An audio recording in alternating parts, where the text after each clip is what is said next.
Hi everyone, welcome to RushChem summary videos. In this video, I'm summarizing the lesson quantifying atoms and molecules.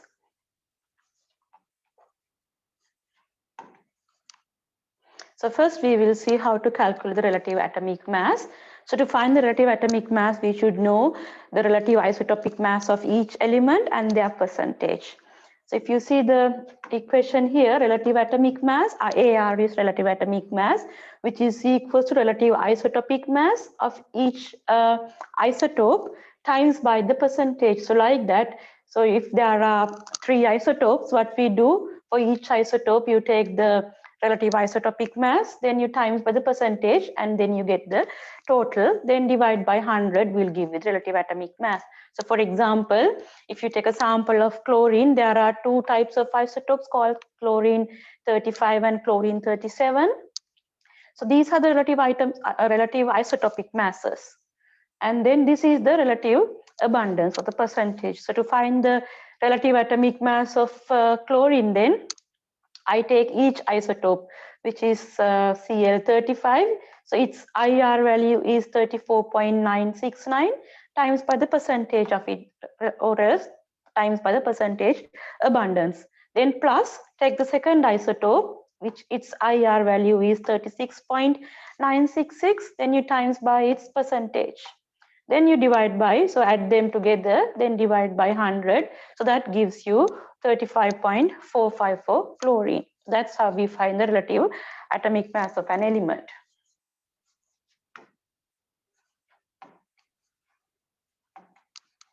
Okay, now we will see how to find the relative molecular mass. So that's for a molecule, right? So to find the relative molecular mass, we use the mass numbers from the periodic table. For example, if it is carbon dioxide, so it's made from 1 carbon and 2 oxygens.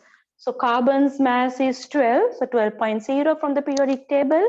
And then oxygen is 16 times 2 because you have 2 oxygen atoms. So then add them together, so you get 44.0 as the relative molecular mass of carbon dioxide, and there's no unit for the relative molecular mass.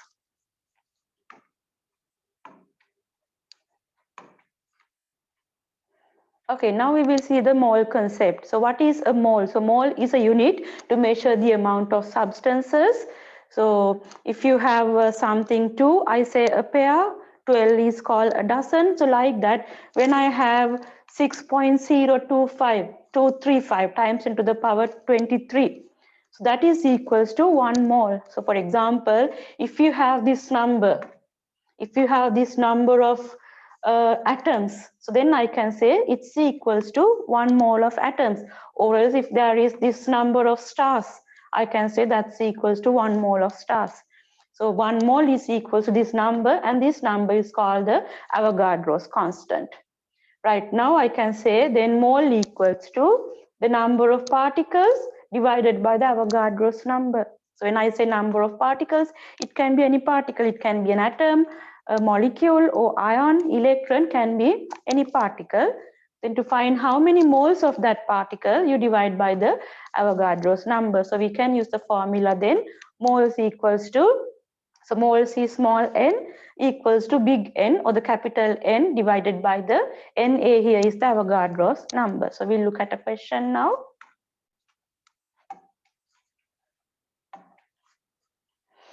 Okay, calculate the number of moles of sodium atoms in 6.02 10 to the power 25 atoms of sodium.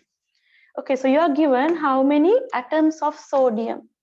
So ask him for how many moles of sodium atoms. So I can use this equation here, moles equals to number of particles divided by the Avogadro's number. So the number of particles here is the number of atoms, which is 6.02 10 to the power of 25 atoms. Then you divide by the Avogadro's number, right? So you can say Avogadro's number is 6.02 10 to the power 23. So when you divide, you get 100. So 100 moles of what? Because you were given the atoms, so you get 100 moles of atoms. Okay, we'll look at another question now. Calculate the number of moles of oxygen atoms in that many right? So 6.02 10 to the power 25 molecules of oxygen. Now this question is a bit different to the previous one, because in the previous one you were given how many atoms and it's asking for how many moles of atoms. But in this question, what's given to you is how many molecules of oxygen, but asking for moles of atoms, right? So then, like, the type of particle is not same in this question. Okay, first what I can do, using this number of molecules, right? So use this number of molecules and you find how many moles of molecules are there. So I can use the same formula, moles equals to big N over Na. So then moles equals to what? The capital N is the number of particles. Now your particle is how many oxygen molecules, which is that when you divide by the Avogadro's number, you get 100. But 100 is what now? 100 is moles of what? Molecules, because you are given how many oxygen molecules. So then you get 100 moles of oxygen molecules. But it's asking for how many moles of oxygen atoms are there. So we know now, if you take one oxygen molecule, oxygen is O2. In one oxygen molecule, there are two O atoms. Right? So that's why I wrote here, one molecule of oxygen contains two atoms, two O atoms. Or else I can say, one mole of oxygen molecule contains two moles of oxygen atoms. So now what we have 100 moles of oxygen molecules, right? So therefore, if you have 100 moles of oxygen molecules, there will be 200 moles of O atoms, right? Why is that? If you take just one O2, it has two O atoms. So therefore, I can say if you have 100 moles of O2s, there will be 200 moles of O atoms inside that. So the answer is 200 moles of oxygen atoms. Right, we'll go to the next question. So the next one is about, it is the relationship between mole and the mass. So how they are related. So you can see the equation here, moles equals to mass divided by the molar mass. So the same N here is the moles, mass, this is the mass of the substance in grams divided by the molar mass. So what is this molar mass? So molar mass is the mass of 1 mole of a substance. If you have 1 mole of any substance, that mass is called the molar mass. So if you take 1 mole of sodium atoms, its mass is equals to 23 grams. That's the mass number of sodium, right? So for example, I take 1 mole of sodium. It has a mass of 23 grams. So therefore, I can say this 23 grams is the molar mass of sodium. Or else I take 1 mole of calcium. So calcium's the mass number in the periodic table is 40.1. So I can say then molar mass of calcium is 40.1. So like that, when it comes to molecules like water, to find the molar mass, we follow the same method that we use to find the relative molecular mass. For example, water. So water has 2 hydrogen. That's why I did 2 times 1 here, times by oxygen plus 16. So why is that? 2 hydrogens means 2 times 1. 1 is the molar mass of hydrogen plus 16 is the molar mass of oxygen. So you add them together. The molar mass of water is 18. It has a unit. The unit for molar mass is grams per mole. Why is that? Because the molar mass is the mass for 1 mole. So therefore I say molar mass is grams per mole. Okay, so now you know what is molar mass. So which means if you are given the mass of a substance and you can calculate the molar mass using the periodic table, so you can find how many moles are there. Okay, now we will look at a question.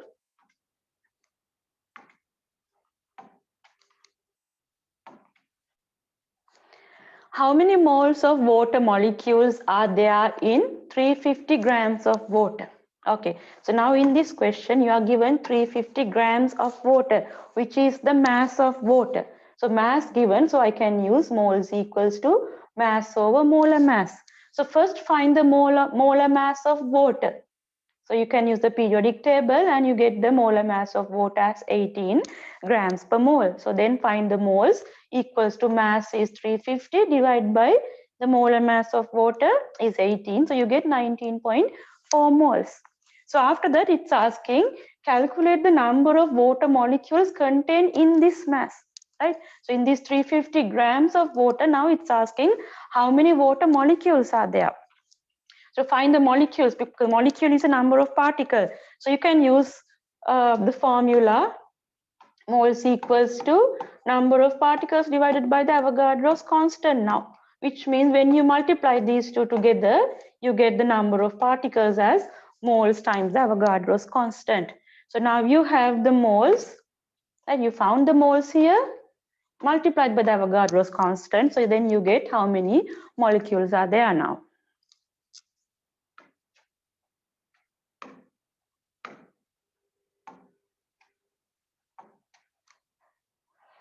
Okay, next is how to find the percentage composition of an element.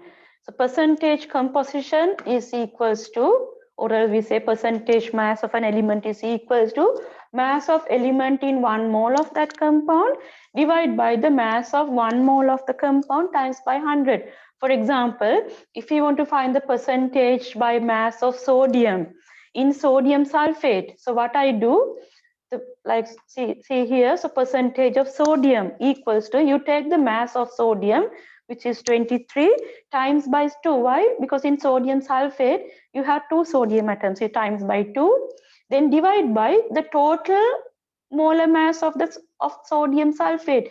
You have to take each atom now, so 2 sodiums, 23.0 times 2 plus sulfur 32.1 plus oxygen 16 times 4, because you have 4 oxygens.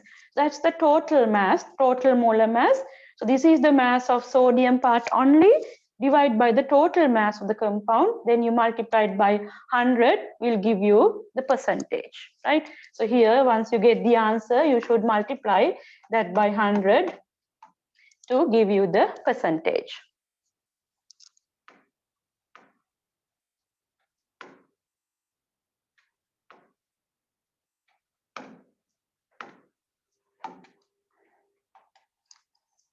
Okay, now we will learn about the empirical formulas. So what is this empirical formula? The empirical formula of a compound gives the simplest whole number ratio by moles of each element present in the compound. So for example, if you take glucose, so we know the formula of glucose is C6H12O6. So glucose is made from 6 carbon atoms, 12 hydrogens, and 6 oxygen atoms. 1 glucose molecule is made from that. So when I say the empirical formula, you simplified it. So you can divide everything by 6 now. So when you divide everything by 6, it becomes CH2O, right? So the empirical formula of glucose is CH2O. So that becomes C. You can divide this by 6. The empirical formula is then CH2O. So that's the empirical formula, because you have 6 carbons, 12 hydrogens, 6 oxygens. So you divide by 6 now. So that becomes 1 carbon, 2 hydrogens, and 1 oxygen. So we'll take methane now, which is CH4. So CH4 is the molecular formula. Now you can see you can't simplify that further. So therefore, the empirical formula will be same as the molecular formula. So what you can see from this, the empirical formula is the simplified ratio between the moles.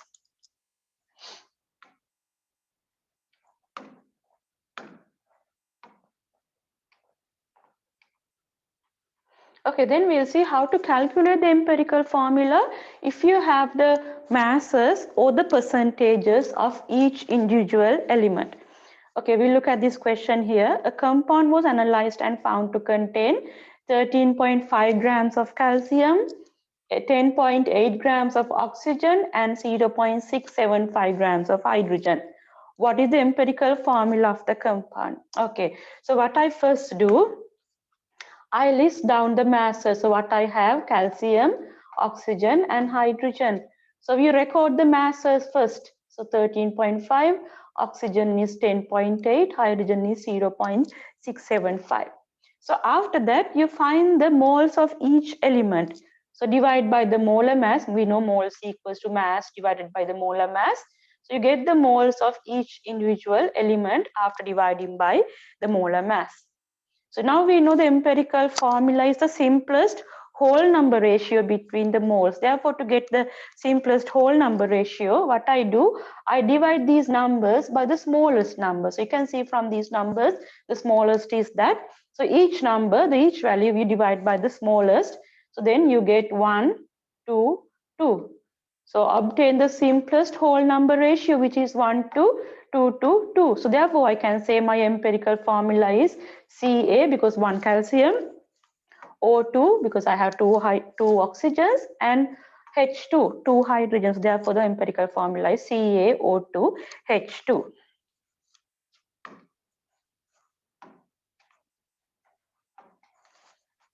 Okay, now we will see if we have the empirical formula, from that how do we find the molecular formula. So we'll look at this question. A compound has the empirical formula CH. It's already calculated now and has a molar mass of 78. So molar mass of 78 is the molar mass of this particular compound.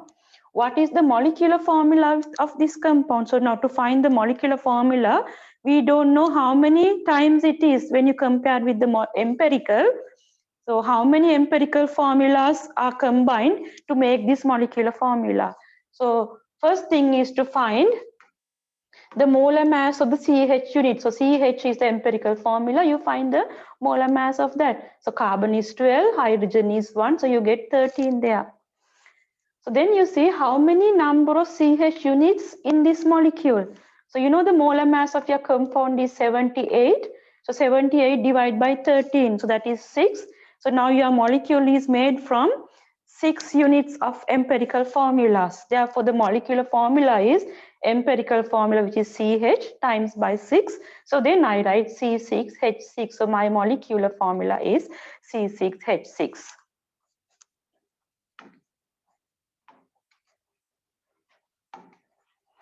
Okay, so that's the end of this video. So you can do questions. Questions and summary notes you can find on pages 36 to 44 of Roche Chem 1 and 2 study guide. And thanks for watching my video. If you need any further information, please visit our website www.rochechem.com. Thank you. I will see you in another video.